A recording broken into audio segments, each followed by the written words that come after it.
మీరు బీఆర్ఎస్కో ఎంఐఎంకో ఎవరికో ఆన్సర్ చేయాల్సిన అవసరం లేదు, కానీ పేదవాళ్ళు ఎవరైతే ఇబ్బంది పడుతున్నారు కొన్ని విజువల్స్ చూస్తే బాధ అనిపిస్తుంది సార్. ఎస్ డెఫినెట్గా వాళ్ళకి హోప్ ఎవరు? మీరే, ఇంకా ఎవరు కాదు కదా. వాళ్ళకి హోప్ నేనే వాళ్ళకి ఏమన్నా న్యాయం చేస్తానని నమ్మకంతోనే నన్ను ముఖ్యమంత్రి చేస్తాను. అందుకే వాళ్ళకి డబుల్ బెడ్ ఇండ్లు ఆఫర్ ఇచ్చినా, మంచి వాళ్ళ పిల్లలకు స్కూల్ ఆఫర్ ఇచ్చినా, వాళ్ళకి కావాల్సిన సహాయం అందిస్తా అని చెప్పిన.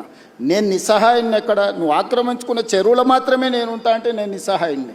ఓకే, నేను స్పష్టంగా చెప్తున్నా, మూసీ నదిని ఆక్రమించుకున్న వాళ్ళకి నేను క్లియర్గా చెప్తున్నారు, మీకు ఇల్లు కట్టిస్తా, స్కూల్ కట్టిస్తా, హాస్పిటల్ కట్టిస్తా, మీకు ఆర్థిక సహాయాన్ని అందిస్తా, మీరు వ్యాపారం చేసుకోండి, మీ పిల్లల్ని చదివించుకోండి, వాళ్ళ భవిష్యత్తు తీర్చిదిద్దుకోండి, ప్రభుత్వం ఉదారంగా ముందుకు వచ్చి మిమ్మల్ని ఆదుకుంటుందని చెప్తే లేదు మేము మూసీలనే ఉంటాము అని వాళ్ళని కొంతమంది పరోక్షంగా ప్రోత్సహిస్తారు. ఓకే, నేను అది కూడా చెప్పిన, అదే ఏరియాలో మీకు ఉద్యోగ ఉపాధి అవకాశాలు ఉంటే ప్రభుత్వ భూమి తీసి మీకు ఇండ్లు కట్టిస్తానే స్వామి. ఆ ఏరియాలో మీరు అక్కడి నుంచి ఎక్కడికో కూడా తరలించండి మిమ్మల్ని. ఏ ఏరియాలో అయితే మూసీ నదిలో ఎవరు మూసీలో బతకాలని కోరుకోరు.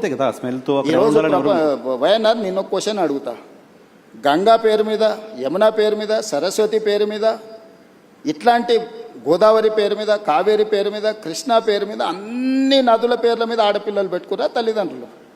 ఏ తల్లిదండ్రులైనా మూసీ పేరు పెట్టుకున్నారా? మూసీ కూడా నదే కదా.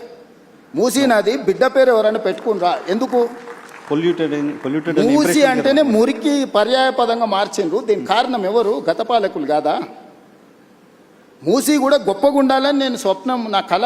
నేను గొప్ప నదిని నేను ఈ నగరానికి ఇవ్వాలనుకుంటున్నా. నేరం ఎట్లయిద్ది? ఓకే, గతంలో ఎవరు చేసినా నేరమే. ఇప్పుడు నేరాన్ని సర్దిద్దాలనుకుంటున్నా. నేనేమంటున్నా అంటే, నేరం జరిగింది కదా అని చూసి చూడనట్టు నేను వదిలేదలుచుకోలేదు నర్సింగ్.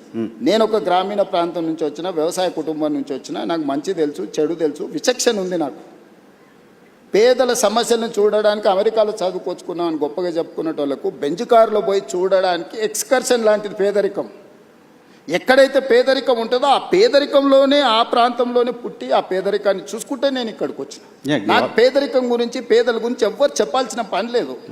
నేను పుట్టి పెరిగిందే, నేను పేదవాడిని అని కూడా చెప్పట్లేదు. చూసారు కదా గ్రామీణ ప్రాంతాల్లో పేదరికం ఎలా ఉంది. మేము భూములు ఉన్నాము, అన్నీ మేము ఆర్థికంగా ఉన్నాం, కానీ మా చుట్టూతున్నది పేదలే కదా.